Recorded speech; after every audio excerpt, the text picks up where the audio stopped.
Hello friend, welcome to civil engineering classes. Civil engineering classes के new video से design of RCC structure में हमने last video में देखा था principal element of RCC frame structure and इस वीडियो में हम देखेंगे स्ट्रक्चरल प्लानिंग। दोस्तों, हम स्ट्रक्चर प्लानिंग कब करते हैं एंड कौन कौन से इंपॉर्टेंट पॉइंट है उसके बारे में हम डिस्कस करेंगे। So let's see. दोस्तों, आप जानते हैं जैसा कि किसी भी बिल्डिंग का हम अगर कोई स्ट्रक्चर प्लानिंग करते हैं उससे पहले हमें आर्किटेक्चर प्लान मिलना जरूरी है। सो हम आर्किटेक्चर प्लान होने के बाद हम क्या करते हैं, बिल्डिंग का strength and durability and serviceability के ऊपर डिजाइन करते हैं। सो उसके लिए कौन कौन से इंपॉर्टेंट पॉइंट है वो हम देखेंगे। सो स्ट्रक्चर प्लानिंग,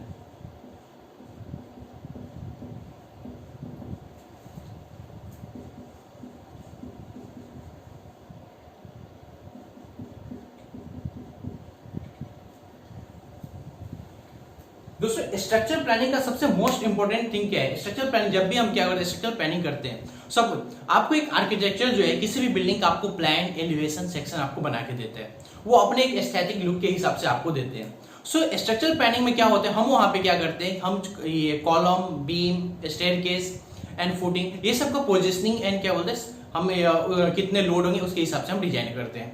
सो हमें क्या है, स्ट्रक्चर प्लानिंग में हमें कुछ इस तरह से करना है जिससे क्या हो कि हमारा जो स्ट्रक्चर हो फंक्शनल हो। नंबर वन, फंक्शनल हो।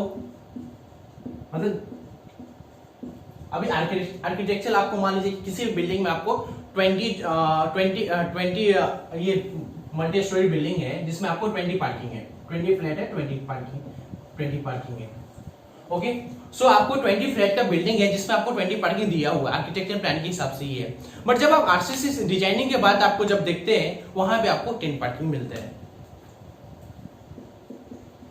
सो यहाँ पे क्या होता है, यहाँ पे सपोज इस केस में क्या होता है, आपका लैक ऑफ प्लानिंग है। लैक ऑफ प्लानिंग क्या हो गया, किसे अराउंड 50% जो है आपका जो वो उस चीज को आप फंक्शनल यूज ही नहीं कर सकते, जिस चीज के लिए वो बना है आप वो यूज ही नहीं कर सकते। सो वहां पे क्या होता है, स्ट्रक्चरल प्लानिंग में हम क्या करते हैं, यही जो चीज है क्या बोलते हैं, हम कॉलम का पोजिशनिंग, बीम, ये सब चीज पे ज्यादा हम ध्यान देते हैं सो दैट क्या कि हमारा जो स्ट्रक्चर हो फंक्शनल हो। सो ये तो हो गया फंक्शनल। दूसरा हमारा क्या हो गया, एस्थेटिक।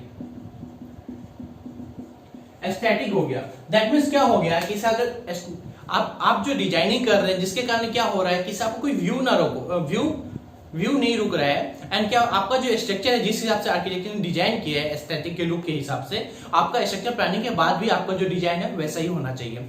सो हम इसमें क्या करते हैं, एस्थेटिक के ऊपर भी देखते हैं। थर्ड हमारा क्या हो गया, स्ट्रेंथ, ड्यूरेबिलिटी,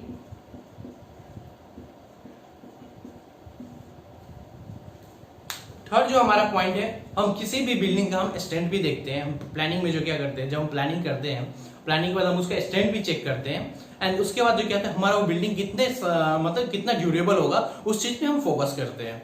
सो ये तीन जो है हमारा क्या है, किसी भी स्ट्रक्चर प्लानिंग का मोस्ट इंपॉर्टेंट थिंग है।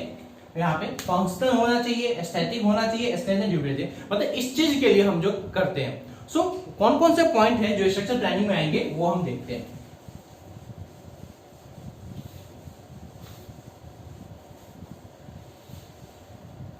सो फर्स्ट ऑफ ऑल जो है आपको देखिए, फर्स्ट ऑफ ऑल जो आएगा आपको column positioning and orientation.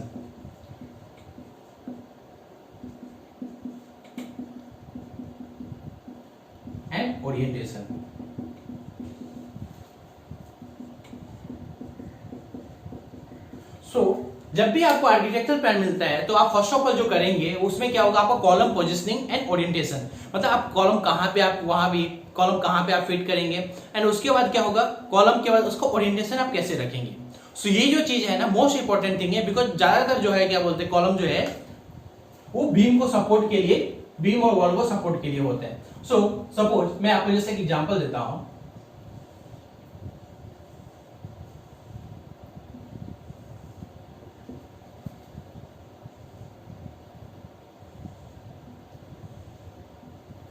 Okay, ये एक बेडरूम है, एज्यूम कर लेता हूं, ये एक बेडरूम है, ये भी एक बेडरूम है, ये आपका हॉल है।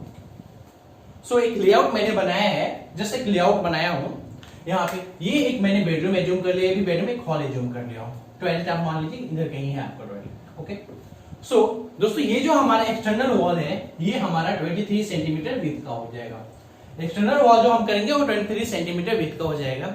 एंड जो इंटरनल जो है हमारा 1 वीक यानी that means 11.5 centimetre. So 11.5 centimetre का हो गया। दोस्तों यहाँ पे क्या है, सपोज इस तरह से आपको कुछ आर्किटेक्चर प्लान मिले आपको। सो जब आप कॉलम पोजिशनिंग करेंगे, देखिए सो कॉलम पोजिशनिंग जो है फर्स्ट ऑफ ऑल हमेशा ना ध्यान रख लीजिए, हमेशा ज्यादातर जो है कॉलम पोजिशनिंग जो है आपको कॉर्नर ऑफ में होना चाहिए। सो कॉर्नर में क्या होता है, कॉर्नर में क्यों करते हैं, बिकॉज वहां पे बीम का जंक्शन होता है। सो एक तो ये हो गया। सो हम कॉलम पोजिशनिंग कुछ इस तरह से करेंगे। सो आप इधर भी ले सकते हैं, इधर भी ले सकते हैं। सो ये क्या होगा, अभी देखिए इधर आपको जो है इधर 23 का वॉल है, ये जो है 23 का वॉल है। तो क्या होगा, आपका जो ये कॉलम है ये वॉल के अंदर ही हो जाएगा, वॉल के अलाउ हो जाएगा। आपका 23 सेंटीमीटर का जो वॉल ये है कॉलम विड्थ है वो, और 23 सेंटीमीटर का क्या है जो आपका वॉल भी है, तो ये वॉल के अलाउ ही हो जाएगा। एंड आप सपोज ये 23 का है एंड अगर आप 30 का लेते हैं तो आपका ये पोर्शन जो है कुछ ऑफसेट आ जाएगा। सो अराउंड 7 सेंटीमीटर आपका ऑफसेट आएगा, वो ऑफसेट की तरह रूम में आएगा, तो वो आपको रूम में उतना एरिया आपको कवर हो गया। सो ये सब चीज के लिए जो है हम क्या बोलते हैं स्ट्रक्चर प्लानिंग करते हैं। ये तो आपका हो गया ऑफसेट इसका। अब देखिए यहाँ पे आ गए, इधर आपको क्या है, सपोज आप कॉलम का पोजीशन ये आपका 11.5 सेंटीमीटर का वॉल है एंड आप कॉलम का जो पोजीशनिंग करते हैं सेंटर से आप कुछ इस तरह कर देते हैं, आप कोई प्लानिंग नहीं करते हैं एंड आप कुछ इस तरह से कर देते हैं। सो इन दैट सिचुएशन क्या होता है, ये देखिए ये आपका वॉल है, ये एरिया जो है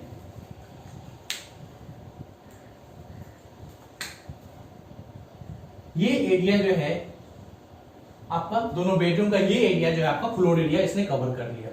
सो इस चीज को अवॉइड करने के लिए भी जो हम क्या करते हैं स्ट्रक्चर प्लानिंग करते हैं, बिकॉज ऐसे बहुत सारे केस आपको प्रैक्टिकली साइट पे देखने को मिलेंगे।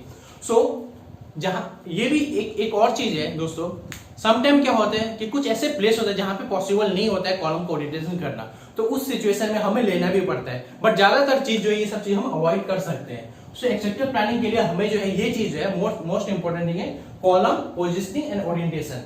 विद ओरिएंटेशन हम वर्टिकल लगे या हॉरिजॉन्टल लगे, ये भी चीज जो है ना बहुत मोस्ट इंपोर्टेंट थिंग है। सेकेंड हमारा क्या है, positioning of beam. Positioning of beam, positioning of beam. So अभी देखिए बीम जो है हमेशा, मैं जस्ट फिर से इसे रब करके ये करता हूं।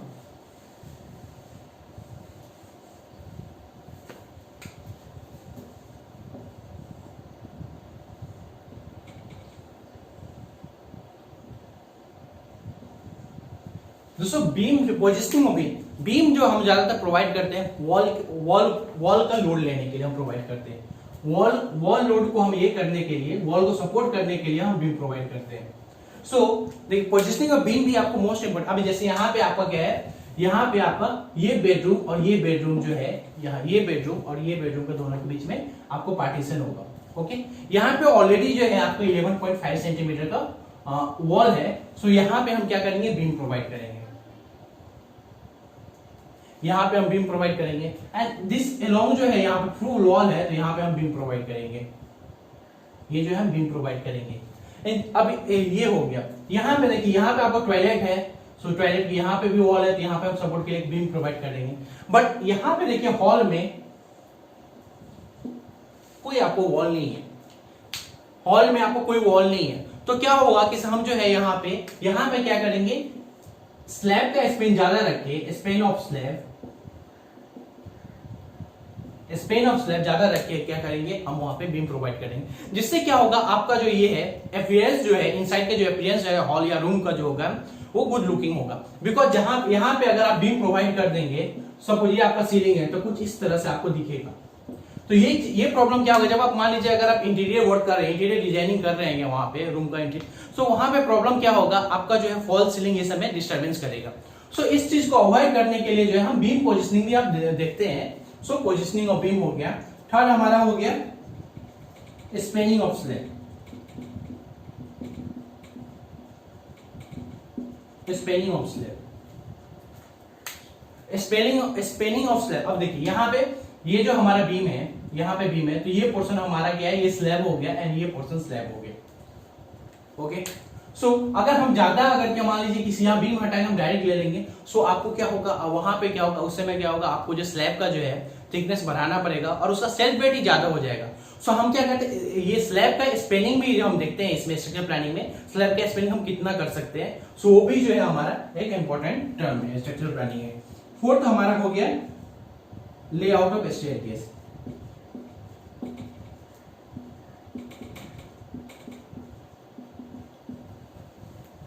Layout of staircase.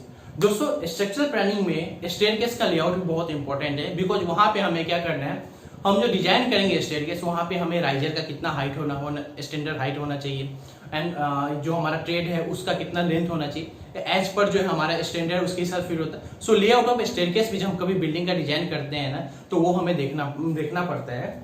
So whether जो हमें इंक्लेशन है स्टेयरकेस का वो हमें प्रॉपर में मिल रहा है कि नहीं, ये सब चीज जो है हम क्या बोलते हैं स्ट्रक्चरल प्लानिंग में देखते हैं। सो फिफ्थ हमारा हो गया सिलेक्शन ऑफ फुटिंग।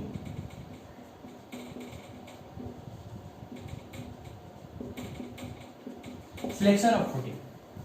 दोस्तों फुटिंग जो है, जैसे हमने कॉलम पोजिशनिंग किया, तो column positioning, beam positioning, slab positioning, तो क्या होगा कि इसके हिसाब से जो है, इसके लोड के हिसाब से हम क्या करते हैं, हम फुटिंग का पोजिशनिंग करते हैं।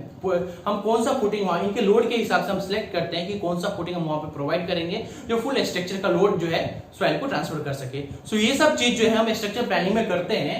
सो